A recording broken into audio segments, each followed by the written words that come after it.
Good afternoon and welcome to the Netflix Q4 2025 earnings interview. I'm Spencer Wong, VP of Finance and Capital Markets. Joining me today are co-CEOs Ted Sarandos and Greg Peters, and CFO Spence Neumann. As a reminder, we'll be making forward-looking statements and actual results may vary.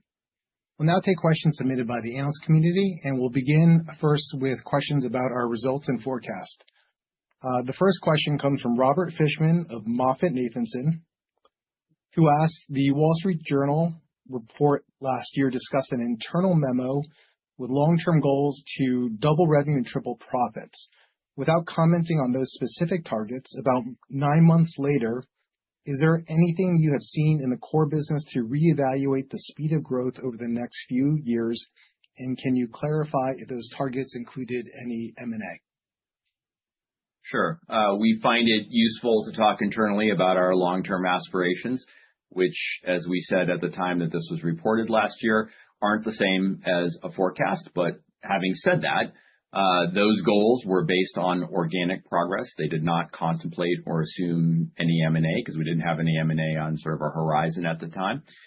And over the last 9 months, we've seen continued growth. We are now forecasting more healthy growth for the year to come, specifically organic growth. Of course, there's a lot of hard work ahead to fully realize those opportunities, both short-term and long-term. But based on the progress that we've made so far and expect to make and our continuing assessment of the opportunity, we still feel good about those targets. Putting maybe a little bit more meat on that bone, in 2025, we met or exceeded all of our financial objectives. We made solid progress on our key priorities. We delivered 16% revenue growth, roughly 30% operating profit growth, expanding margins, growing free cash flow. Ad sales, 2.5 times in 2025. We expect that business to roughly double again in 2026 to about $3 billion.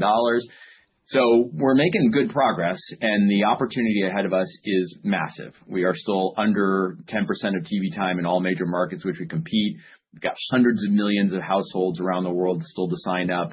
We're just about 7% of the addressable market in terms of consumer and ad spend. So tons of room ahead of us. Ted, anything you want to add there? I would just say, looking ahead to 26, we're focused on improving the core business. And we do that by increasing the variety and quality of our series and films. We do that by enhancing the product experience and by growing and strengthening our ad business. We're also building out some newer initiatives, like our live outside of the U.S., things like the World Baseball Classic in Japan that's launching in March. We're expanding into more content categories like video podcast, which just kicked us off this week. And we're continuing to scale our cloud-first game strategy. We're working really hard to close the acquisition of Warner Brothers Studios and HBO, which we see as a strategic accelerant. And we're doing all this while we're driving and sustaining healthy growth. We forecast 2026 revenue at $51 billion, which is up 14% year on year. It's an exciting time. This is an exciting time in the business. Lots of innovation, lots of competition. But that's also been true of us for 25 years. At Netflix, we kind of embrace change and thrive on competition because it pushes us to keep improving the service even faster and faster for our members. Years ago, when we moved from DVD by mail into streaming, we were in a heated battle with Walmart for that DVD business. So we're no strangers to competition, and we're no strangers to change. Through that change in competition, we've grown into an entertainment company that is thrilling an audience that is now approaching near 1 billion people and producing series and films around the world with hits that resonate with audiences locally and globally. Thank you, Ted. So just to circle back to Greg's point real quick, we're very excited about the business. We're very excited about the organic opportunity ahead. You see that in our performance, and we're as energized as ever to achieve our mission to entertain the world. Thanks, Ted. Our next question is about our outlook. It comes from Steve Cahall of Wells Fargo. The content amortization growth forecast of 10% in your earnings letter implies a bit of an acceleration from 2025. Can you provide some context as to where you're pushing for the most incremental investment, e.g. events, reality series, films, licensed content, etc.? Yeah, look, I think our the cadence of our releasing is really strong. We have really strong push out in the first half of this year already, with some great hits right out of the gate. So, you want to talk to that a bit, Spence? Yeah, I mean, I would say just generally we've got a strong lineup throughout the year, but yeah, as Steve, as you noted, in 2025 our slate was heavily back half weighted, and we expect more typical seasonality this year. So still a bit heavier in the back half of 26 than the front half of 26. In particular, Q4, the fourth quarter is always generally the most packed for us in any given year, but overall, a smoother slate and smoother slate timing this year relative to 25. So as a result, you should see higher year-over-year content expense growth in the first half of 26, growing off of that smaller base that we had in the first half of last year. But for the full year, we're estimating, as I think you see in our letter, content amortization to increase roughly 10% year-over-year.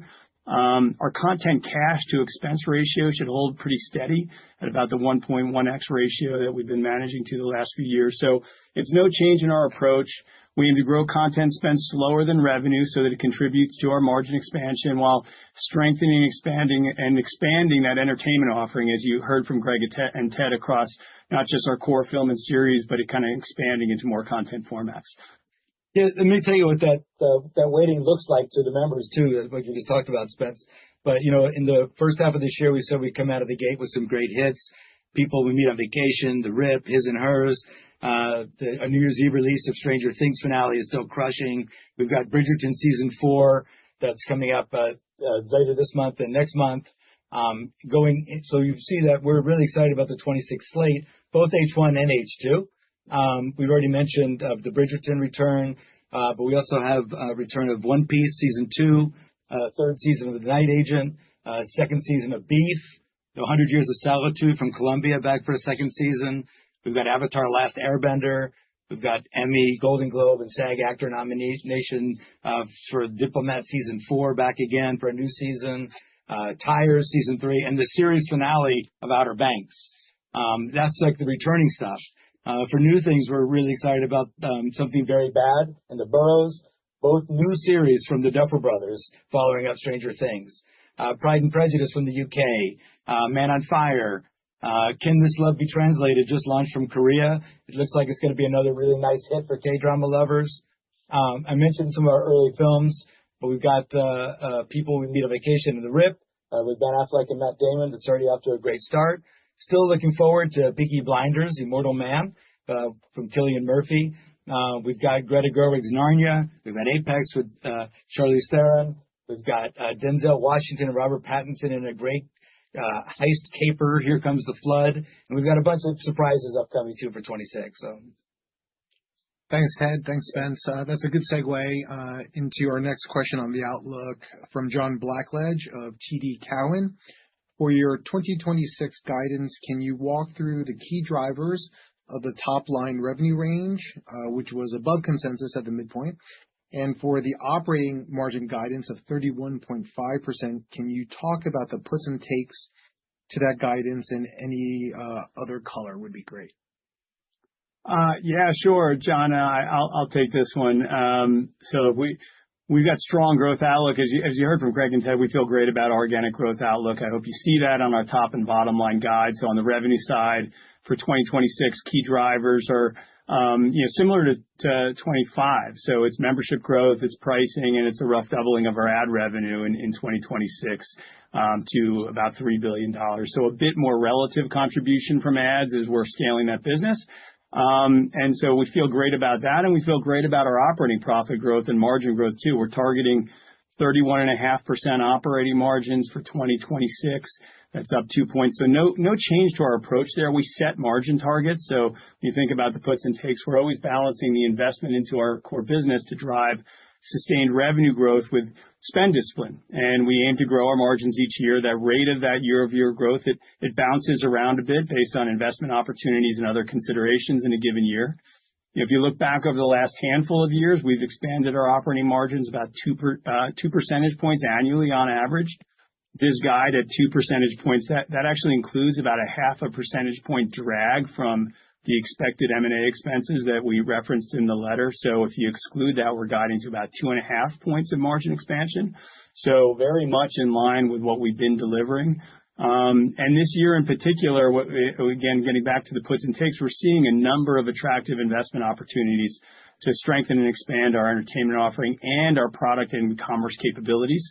So we are increasing our expense growth a bit this year, a bit higher pace of growth relative to last year to invest into those opportunities, all while continuing to expand our margins and deliver strong dollar profit growth. And I don't know, maybe Greg, Ted, I don't know if you want to talk a little bit more about our focus areas of investment. Let me jump in on the content. I'll tell you a couple of things that we're excited about, and this, we're investing into them because our members are showing a lot of excitement for them. So we've got some new license deals in place with Sony that includes the first of its kind global pay one movie deal. We've expanded our Universal licensing deal for the that already included some very successful animation films to include live action films. We have a new slate of licensed titles from Paramount, which is going to bring a lot of new series and television shows that Netflix has never had around the world. Very exciting. In the live area, we've now executed more than 200 live events.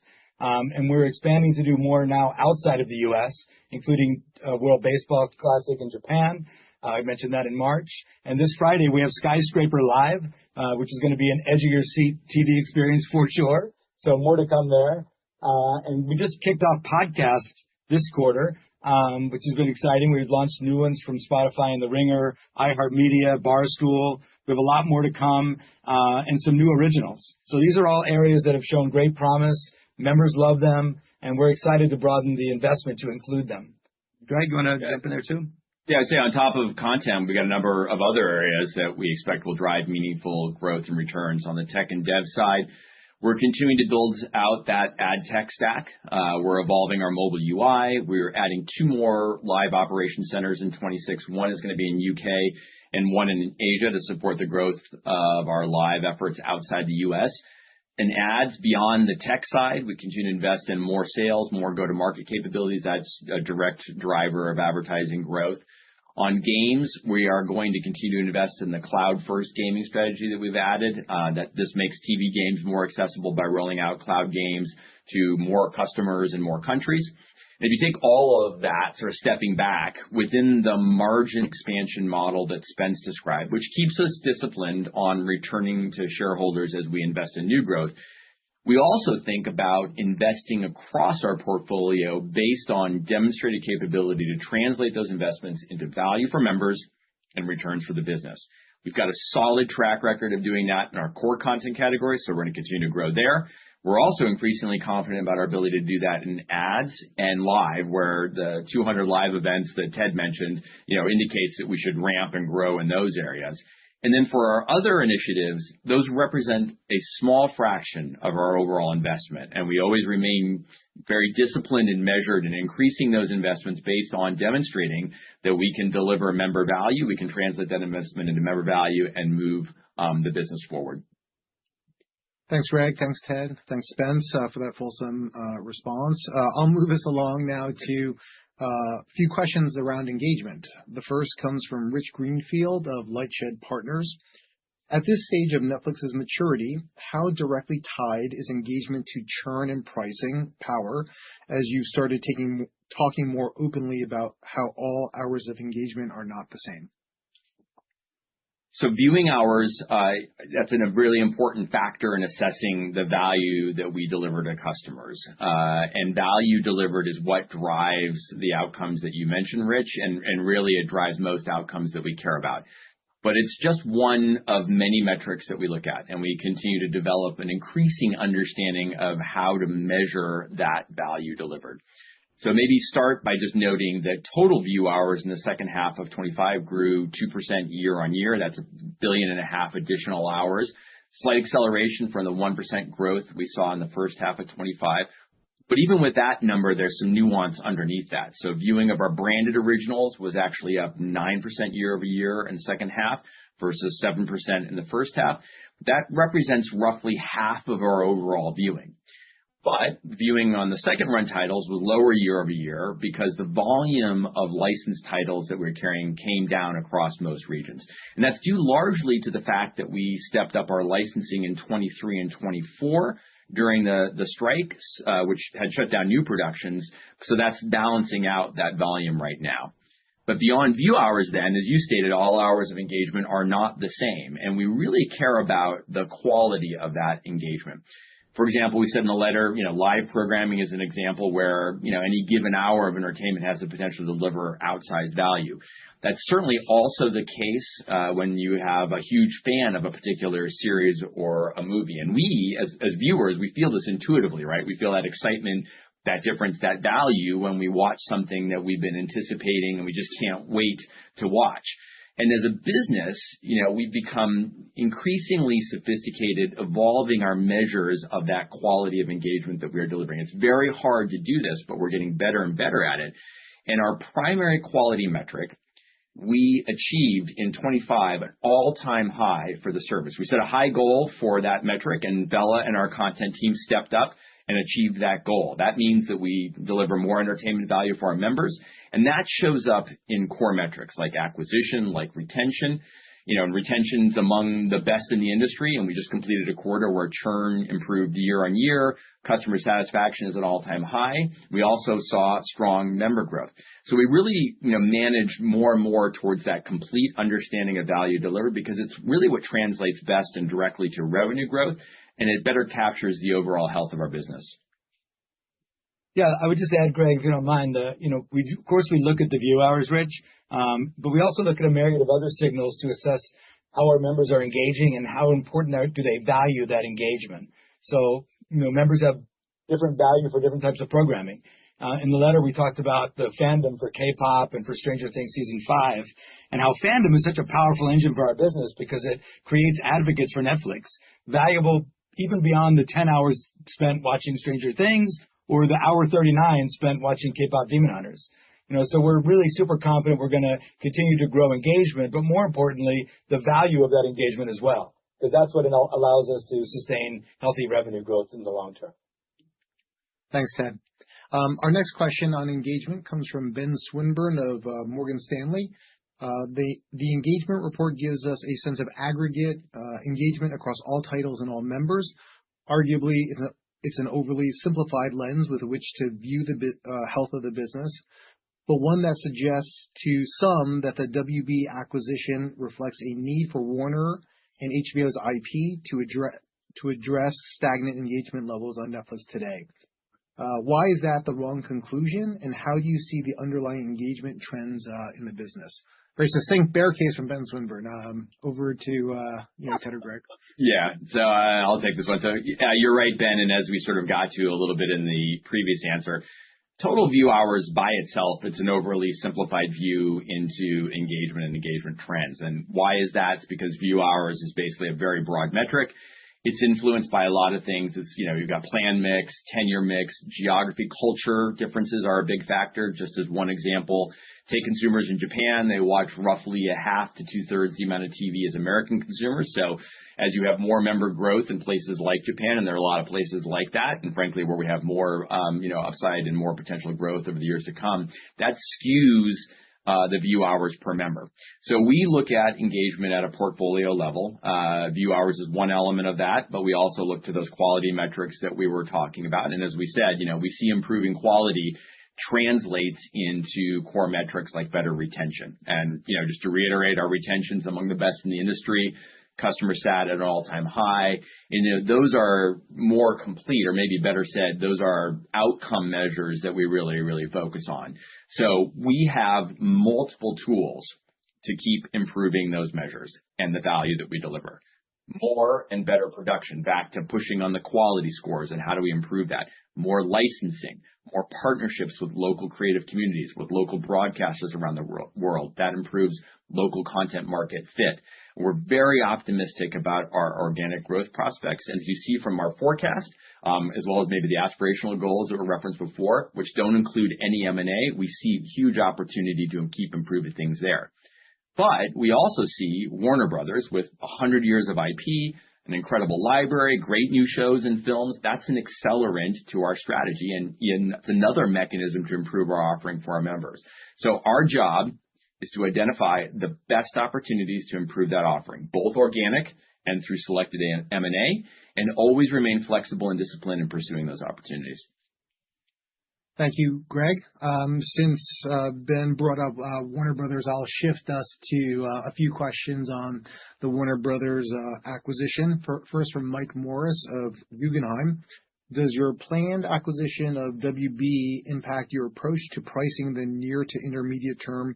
Would you consider raising the price of the service during the regulatory review process?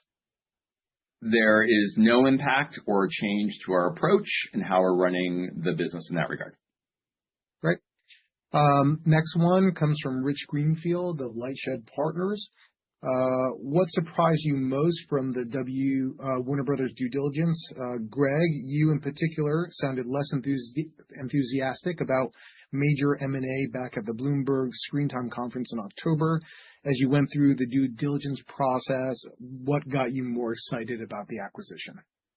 Greg, can I interrupt you for 1 second here? Please, Before you go go ahead. there, I just want to make it clear that it was our default position going in that we were not buyers. We went into this with our eyes open and our minds open. And when we got into it, we both got very excited about this amazing opportunity. So, Greg, you could share what was exciting for us there. That's right. And thanks, Rich, for bringing this up again. One more time. But to Ted's point, when we got under the hood, there were several things we saw that was just really exciting. And we saw were exciting additions to our current business. Take first the film studio. We already know that, existing film output deals, that the theatrical model is an effective complement to the streaming model. So we've seen that before. And to be super clear on this point, we have often in our Netflix history debated building that theatrical business, but we were busy investing in other areas and it never made our priority cut. But now with Warner Brothers, they bring a mature, well-run theatrical business with amazing films, and we're super excited about that addition. Then you've got the television studio. It's also a healthy business. It also complements our own, expands our production capability. You got great producers, great developers, and we intend to continue to produce shows for third parties and being a leading supplier to the industry. And then you get to the streaming side of things. You've got HBO. It is an amazing brand. It says prestige TV better than almost anything. Customers know it. They love it. They know what it means. When you have programming from HBO, you know what an HBO show means. It's also very complementary to our existing service and business. So owning HBO will allow us to further evolve our plan structure, allows us to deliver more series, more film, more value to consumers, and will leverage our global footprint and our streaming expertise to make that an even better service for consumers. So big picture, we just saw a tremendous opportunity, very achievable opportunity as well in bringing these two businesses together. If it's okay to pile on a little bit, I'll just pile on to the two of you. So, I just, maybe I'm the numbers guy. So to put some numbers against it, Rich, also, key from our perspective is that when you look at this combined company, or when we look at the combined company on a pro forma basis, so pro forma post-close, we estimate that roughly 85% of the revenues in that pro forma post-close business, that roughly 85% is from the core business we're in today. That's why we view this deal as primarily an accelerator to our core strategy. With this added benefit, a big added benefit of a complementary, scaled, world-class TV and film studio that we're excited to run and continue to build. Thanks, Spence. Rich Greenfield also has a follow-up question on the transaction. What gives you the confidence the deal will get approved during the regulatory process? Ted, you want to take that one? Yeah, thanks, Rich. We've already made progress towards securing the necessary regulatory approvals. We submitted our HSR filing. We're working closely with WBD and the regulatory authorities, including the U.S. Department of Justice and the European Commissions. We're confident we're going to be able to secure all the approvals because this deal is pro-consumer, it is pro-innovation, it's pro-worker, it is pro-creator, and it is pro-growth. Warner Brothers, we just said earlier, it's got 3 core businesses that we don't currently have. So we're going to need those teams. These folks have extensive experience and expertise. We want them to stay on and run those businesses. So we're expanding content creation, not collapsing it. In this transaction, This is going to allow us to significantly expand our production capacity in the U.S. and to keep investing in original content over the long term, which means more opportunities for creative talent and more jobs. This is really a vertical deal for us. It allows us to gain access to 100 years of Warner Brothers' deep content and IP for development and distribution in more effective ways that will benefit consumers and the industry as a whole. HBO, as Greg just mentioned, is a very complementary service to ours, and the TV market is extremely dynamic and very competitive. So the TV landscape, in fact, has never been more competitive than it is today. There's never been more competition for creators, for consumer attention, for advertising and subscription dollars. The competitive lines around TV consumption are already blurring, as a number of services put their content on both the linear channels and the streaming services at the same time. And more platforms are making their way into the TV in your living room. So TV is not what we grew up on. TV is now just about everything. Oscars and the NFL are on YouTube. Networks are simulcasting the Super Bowl on linear TV and streaming. Amazon owns MGM. Apple's competing for Emmys and Oscars, and Instagram is coming next. So, YouTube has just surpassed BBC in monthly average audience, according to Barb, that publishes these figures in the UK. So YouTube is not just UGC and cat videos anymore. YouTube has full-length films, new episodes of scripted and unscripted TV shows. They have NFL football games. They have the Oscars. The BBC is going to be producing original content for YouTube soon. They are TV. So we all compete with them in every dimension, for talent, for ad dollars, for subscription dollars, and for all forms of content. So more broadly, we compete for people's attention across an even wider set of options that include streaming, broadcast, cable, gaming, social media, big tech video platforms. Our deal strengthens the marketplace, and it ensures healthy competition that will benefit consumers and protect and create jobs. That's why we're confident in the approval, Rich. Thanks. Thank you, Ted. We'll now go to a series of questions on the topic of content and content strategy. The next question comes from Ben Swinburne of Morgan Stanley. In light of the global Sony Pay One agreement and the pending WB transaction, can you talk about your film strategy looking ahead? Are you leaning away from Netflix original films and increasingly to licensing films after an exclusive theatrical run?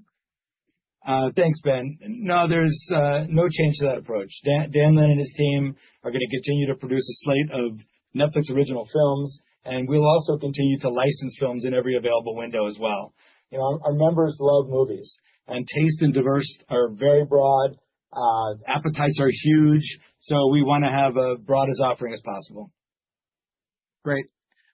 Next question is from Vikram Kesavabotla of Baird. What were your observations from recent live events such as Jake Paul versus Anthony Joshua and the NFL on Christmas Day? How should we expect your investment in live events to evolve from here? Well, Vikram, remember, this is still a relatively small portion of total view hours. So the big live events like the amazing fight you're just talking about and that 6-round knockout and our NFL Christmas Day games and the Snoop halftime show, they're really important and differentiated parts of the service, but again, small in total view hours. These events typically have outsized positive impacts on the business around conversation and acquisition, and we're also starting to see some benefits to retention as well. But like I said, it's a small portion of the content spend, and with 200 billion hours, a pretty small portion of the total view hours too.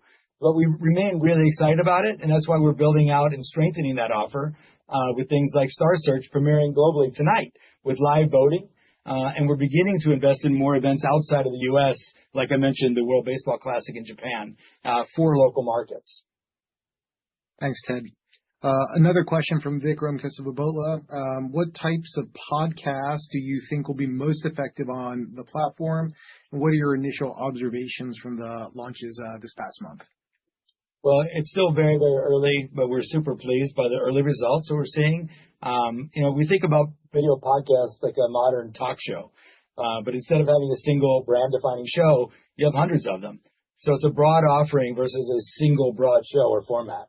But it does generate a lot of very passionate engagement, lots of variety. we are looking forward, to the types of things we're going to add here, to things that our members already love. So sports, you've seen we can build on the success of our sports adjacent strategy, comedy and entertainment, and of course, true crime. You may have heard we've got some true crime stuff on Netflix. Great. Last question on content strategy comes from Rich Greenfield of Lightshed. This is our quarterly theatrical question. Why has your view on theatrical windowing changed? Well, Rich, I will point out here, I have in the past made observations about the theatrical business. We were not in the theatrical business when I made those observations. When this deal closes, we will be in the theatrical business. And remember, this, I've said it many times, this is a business and not a religion. So conditions change and insights change. And we have a culture that we reevaluate things when they do. So, short list of examples there, the pivots we've made around advertising, around live, around sports. In theatrical, we debated many times over the years whether we should build a theatrical distribution engine or not. And in a world of priority setting and constrained resources, it just didn't make the priority cut. So now when this deal closes, we will have the benefit of having a scaled world-class theatrical distribution business with more than $4 billion of global box office. And we're excited to maintain it and further strengthen that business. So Warner Brothers films are going to be released in theaters with a 45-day window, just like they are today. This is a new business for us and one that we're really excited about. And I'm actually quite proud of our long track record of evolving the business. And I believe our results speak to that as well. Great. Thanks, Ted. We'll now move on to a few questions we have from analysts about advertising. Steve Cahall from Wells Fargo asks, as you look at the ads potential in 2026, do you think you could reach parity on ARM, average revenue per membership, or ad-supported versus your ad-free plans? Yeah, so there is still a gap between the ad tier ARM and ARM for standard without ads, but that gap is narrowing.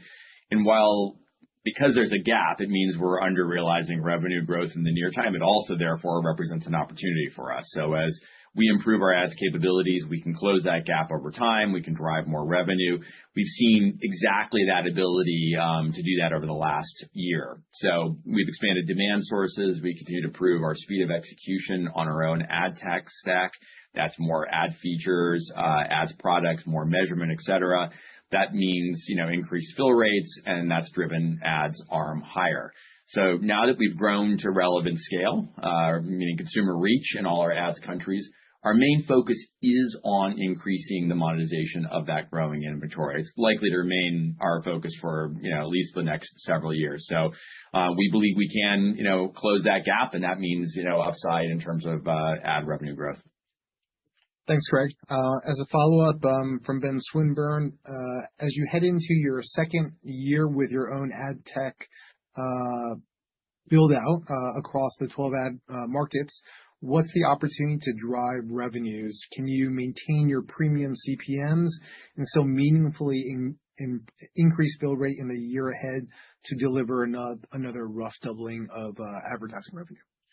Yeah, so as we mentioned a couple times before, really the most immediate benefits we've seen from our rollout of our own stack has just been making it easier for advertisers to buy in our service, more places to buy. We hear that directly in terms of feedback from advertisers. We see it in the sales performance, of course. In 2026, we are making more Netflix first-party data accessible, of course, in a privacy-safe, data-secure way for assessing media investments. That ability to tap into this deep library of insights that we have ultimately enhances the performance of media buys. We're also offering advertisers a wider array of ads formats, so more ads products, enhanced interactivity, which should improve outcomes. At the end of last year, we started testing modular capabilities with interactive video ads. These ads cater to members' viewing behaviors and allows advertisers to benefit from essentially a dynamic template that uses mix and match creative elements to drive better business outcomes. We've seen good early results in the testing, and we'll roll those out globally by Q2 of 2026. And additionally, now that we've been on our own ad stack for over 6 months, we've got a better set of data, historical campaign data. We can use that to enhance our RFP process, drive better media planning, better outcomes for our advertisers. So to get to the point of the question, we see all of that adding up to the same kind of performance we saw the last year, which means we can grow revenue, targeting doubling that revenue growth by improving fill rate and growing inventory with similar CPMs. Thanks, Greg. We also have a question on gaming, which I'm excited for since I'm a big player of our new party game Boggle. If my family's watching, I'm still the #1 winner. But this question comes from Vikram Kesavabotla of Baird. Netflix had some key developments in its video game offering throughout 2025. How would you characterize your success and progress at this stage? What are your key priorities for this business in 2026? We've seen some really positive results with games like Red Dead Redemption, same kind of performance that we saw in GTA for folks that are familiar with that. We're also excited about more kids, more narrative feature releases in 2026. So those are good areas of growth for us. But a big advancement, as you sort of alluded to, Spencer, and a big priority for us is our cloud-based TV games. It's an exciting launch for us. We're still in the early stages of this rollout. Roughly a third of our members have access to TV-based games. This is sort of a process of upgrading the TV technology, the TV clients to be able to handle that.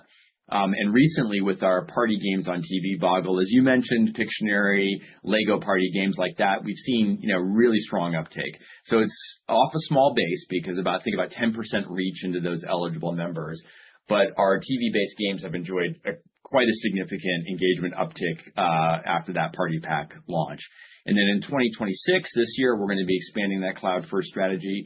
We've got a growing set of cloud games to the TV, like our recently announced, newly reimagined, more accessible FIFA football simulation game. We're super excited to be able to launch that. And stepping back for a second, if you look at that in totality, why is this important? As we said in the past, it's a big market, roughly $140 billion worth of consumer spend ex-China. We are just scratching the surface today in terms of what we can do in this space, but we already are seeing, multiple instances of how this approach not only extends the audience's engagement with the service and with the story, but it also creates synergy that reinforces both mediums. So the interactive and the non-interactive side, that drives more engagement, more retention. So, bottom line, we're very bullish on the opportunity side. We're seeing progress. We've still got a lot of work to go do. And I should say, like all of our developing initiatives, we're going to ramp our investment based on demonstrated value to members and returns to the business. We will have to have Spencer give us a Boggle demo next quarter. I watched the video of Greg playing with Elizabeth, and there's no way I'm going to challenge Greg because I think he'd take me down in 2 seconds. But with that, we'll take our last question from Rich Greenfield of Lightshed on innovation. His question is, why isn't vertical video a higher priority for Netflix? Well, Rich, we've actually been testing vertical video features for some time, about 6 months or so. And we've had a vertical video feed in the mobile experience that's been available for several months. So that feed is filled with clips of Netflix shows and movies. You can imagine us bringing more clips based on new content types like the video podcast, which Ted mentioned, that we're adding to the general service. We'll bring the sort of appropriate components of that into that vertical video feed. And really, this is part of a broader upgrade of our mobile experience. So just as you've seen us do with the new TV UI, we're working on a new mobile UI that will better serve the expansion of our business over the decade to come. We're going to roll this out later in 2026. And just like our TV UI, it then becomes a starting point. It becomes a platform for us to continue to iterate, test, evolve, and improve our offerings. So don't worry, Rich, we got more vertical video coming for you. Thank you, Greg, Ted, and Spence. That is all the time we have now for our call. We thank all of the listeners for tuning in to our earnings call. We look forward to speaking with you all next quarter. Thank you.